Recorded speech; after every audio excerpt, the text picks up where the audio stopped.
માંગરોળના મંદિરોમાં પૌરાણિક પ્રાચીન ગરબા સાથે નવલા નોરતાનો પ્રારંભ થયો છે। માંગરોળના અલગ અલગ માતાજી મંદિરોમાં નવલા નોરતા રંગેચંગે ઉજવાઈ રહ્યા છે। મહાલક્ષ્મી સેવા સમિતિ દ્વારા છેલ્લા ઘણા લાંબા સમયથી એટલે કે લગભગ 70-75 વર્ષથી આ ગરબીનું આયોજન મહાલક્ષ્મી મંદિરના પટાંગણમાં કરવામાં આવે છે અને દર વર્ષે જે બાળાઓ રમવા આવે છે તે બાળાઓને વિનામૂલ્યે રમાડવામાં આવે છે। તેમની પાસેથી કોઈ પણ ફી લેવામાં આવતી નથી અને દાતાઓના સહકારથી દરરોજ નાસ્તો અને સાથે કંઈક નાનું ઇનામ અને જેને એમને કહી શકાય કે જે રમે છે બદલ તેઓને કંઈક પ્રોત્સાહન મળે એટલા માટે દાતાઓ તરફથી મળતી જે રકમ છે એનું ઇનામ પણ આપવામાં આવે છે અને આ જે સેવા કરે છે એમાં મહાલક્ષ્મી સેવા સમિતિના બધા જ સદસ્યો ખૂબ જ નિષ્ઠાપૂર્વક સાથ અને સહકાર આપે છે એટલે આ જે કાર્ય છે ખૂબ સુંદર રીતે પાર પડે છે।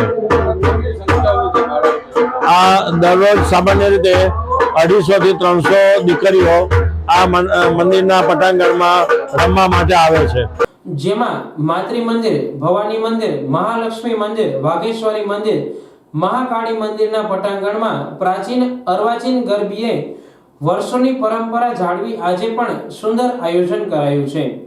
વાઘેશ્વરી ગરબી મંડળ દર વર્ષે નવરાત્રી ધામધૂમથી ઉજવે છે। દરેક નાના બાળાઓને ઇનામ નાસ્તોને આપવામાં આવે છે। આ વાઘેશ્વરી મંદિર છેલ્લા 700 વર્ષથી બિરાજમાન છે અને માતાજી સાક્ષાત હાજર છે।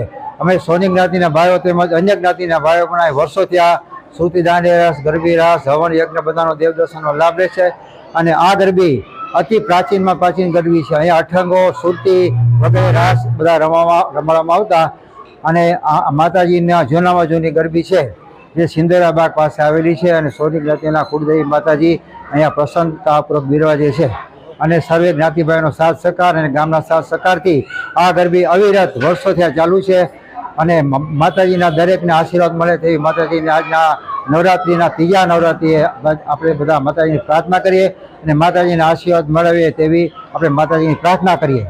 જેમાં ગાયકોના મધુર સ્વર અને સંગીતના તાલે નાના ભૂલકાઓ, બાળાઓ, બહેનો અને ખેલૈયાઓ ગરબાની રમઝટ બોલાવે છે।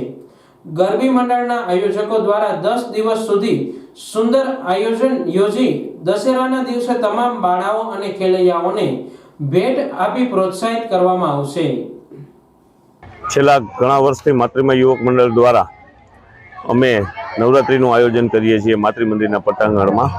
એમાં અમે નાની નાની બાળાઓને રાસ રમાડીએ છીએ અને પ્રાચીન ગરબી એટલે કે ગરબા ગવડાવીને છે જે આપણી જૂની પરંપરા છે એ જાળવી રાખી છીએ અને અમે બીજા ગરબી મંડળોને પણ સંદેશો આપવા માગીએ છીએ કે આ રીતે જે આપણું પ્રાચીન જૂનું છે એ જાળવી રાખો અને આ રીતે ગરબો ગવડાવી માતાજીની આરાધના કરીએ, એ રીતે આપણે નવરાત્રિનું ઉત્સવ ઉજવીએ એવી બધાઓને અપીલ કરું છું। અને માતૃમા યુવક મંડળ છેલ્લા ઘણા સમયથી આ માતૃ મંદિરના પટાંગણમાં આ નવરાત્રિનું આયોજન કરે છે।